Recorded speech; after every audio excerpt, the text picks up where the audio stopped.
प्रदेश वासियों को दीपावली की बहुत बहुत शुभकामनाएं। पूरे प्रदेश में दीपावली का उत्सव बड़े हर्ष और उल्लास के साथ मनाया जाता है।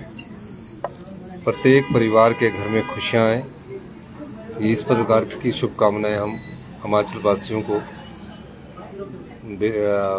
वासियों के लिए ये दीपावली का उत्सव खुशियां भरा हो, यही मैं कहना चाहता हूँ।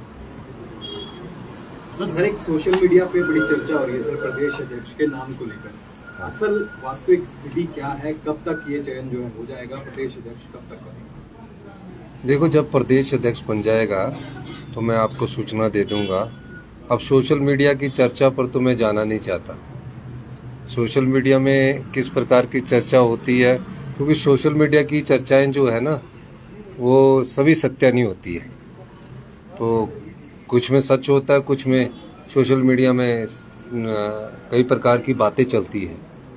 तो हमें जब तक कोई परिणाम सामने ना आए तब तक उसकी जानकारी पर विश्वास नहीं करना चाहिए। जब परिणाम आता है तब उसी जानकारी पर विश्वास करना चाहिए, यही मैं कहना चाहता हूँ। और निश्चित रूप से जो हमारा प्रदेश अध्यक्ष है वो अक्टूबर के लास्ट सप्ताह या नवंबर फर्स्ट वीक में उसकी नियुक्ति के लिए हाईकमांड विचार करेगा। किसको बनाता है ये तो आने वाला समय ही पता लगेगा। सर पिछले कल पेंशनरों ने जो है पूरे प्रदेश में प्रदर्शन किया है, किस तरह देखते हैं?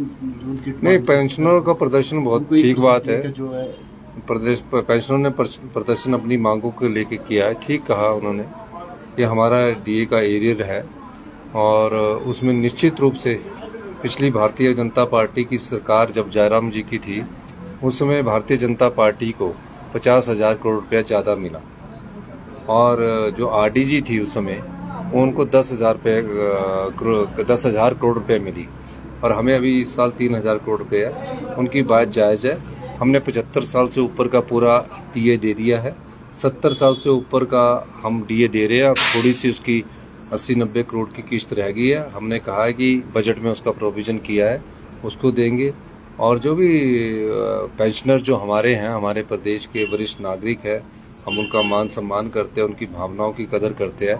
और जो भी वो जानकारी हमारे ध्यान में लाएंगे तो उस जानकारी को हम उस पर आगे कार्रवाई करेंगे। पिछले दिनों हमारे एक जो एनजीओज के हमारे पेंशनर्स के डेपुटेशन आत्माराम जी के नेतृत्व में मिला था, तो उन्होंने कहा था कि डीए तो रिलीज कर दीजिए। जो पेंशनरों का नेतृत्व जब मुझसे मिला था तो हमने डीए रिलीज किया 3%, जिसका कि जून में हमने उसको रिलीज करना था, लेकिन आर्थिक संकट के कारण उसको हमने कहा कि दिवाली में चाहे इसको देना जरूरी है। और 1 अप्रैल 2025 से लेकर 15 अक्टूबर तक सारा ईयर दिवाली से पहले उन सबके खातों में चले जाए, ताकि दिवाली का उत्सव खुशी और हर्ष और उल्लास से मनाया जाए। सर इसके साथ ये एचआरटीसी के जो पेंशनर हैं, एचआरटीसी के पेंशनरों को हम हर महीने तकरीबन 57 करोड़ रुपया ग्रांट देते हैं, यानी कि उसका कोई हम हिसाब नहीं लेते हैं। उसमें हमने कहा है कि हम ग्रांट देंगे पेंशनरों की पेंशन के लिए और पे के लिए। बाकी जो खर्चे है वो एचआरटीसी चलाए अपनी तरफ से। तो अभी मेरे से उन्होंने बात की तो मैंने कहा कि दिवाली के शुभ अवसर पर 10 करोड़ रुपया और रिलीज किया गया है, ताकि उनको दिवाली से पहले पेंशन मिल सके। और एचआरटीसी भी अपनी मांगों को लेकर बिल्कुल ठीक है।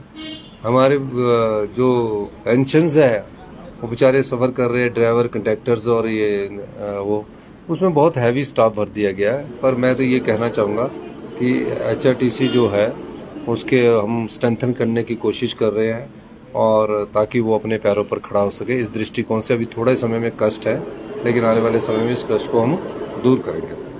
Thank you. एक सवाल और, रणधीर शर्मा विधायक जो है भाजपा के, उनकी तरफ से भी कुछ देर पहले ये रिलीज किया गया है, बाइट किया गया, उसमें उन्होंने साफ तौर पर ये कहा है कि आपदा के दौर में आपने सारे का सारा जो राहत पैकेज है वो मंडी जिला का है, लेकिन बाकी जिलों में भी तो आपदा आई है। उसके आपदा के तहत जो राहत पैकेज है वो हम पूरी स्टेट में देने जा रहे हैं, और इसका एक हम कार्यक्रम मंडी में भी करने जा रहे हैं और पूरे स्टेट में देने जा रहे हैं। निश्चित रूप से हम इंतज़ार कर रहे हैं कि हमें जो प्रधानमंत्री मोदी जी ने जो 1500 करोड़ रुपए का पैकेज की घोषणा की है वो किस रूप में आता है, स्पेशल ग्रांट के रूप में आता है या रिलीफ पैकेज के रूप में आता है, अभी तक वो पैसा आया नहीं है।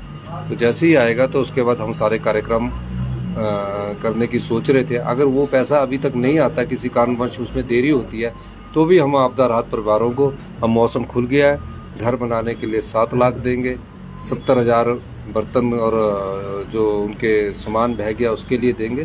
तो इस प्रकार से मैंने आदेश दे दिए हैं और प्रदेश के जिन भी परिवारों को आपदा से नुकसान पहुंचा है, हिमाचल प्रदेश की सरकार उनको राहत पहुंचाएगी। धन्यवाद।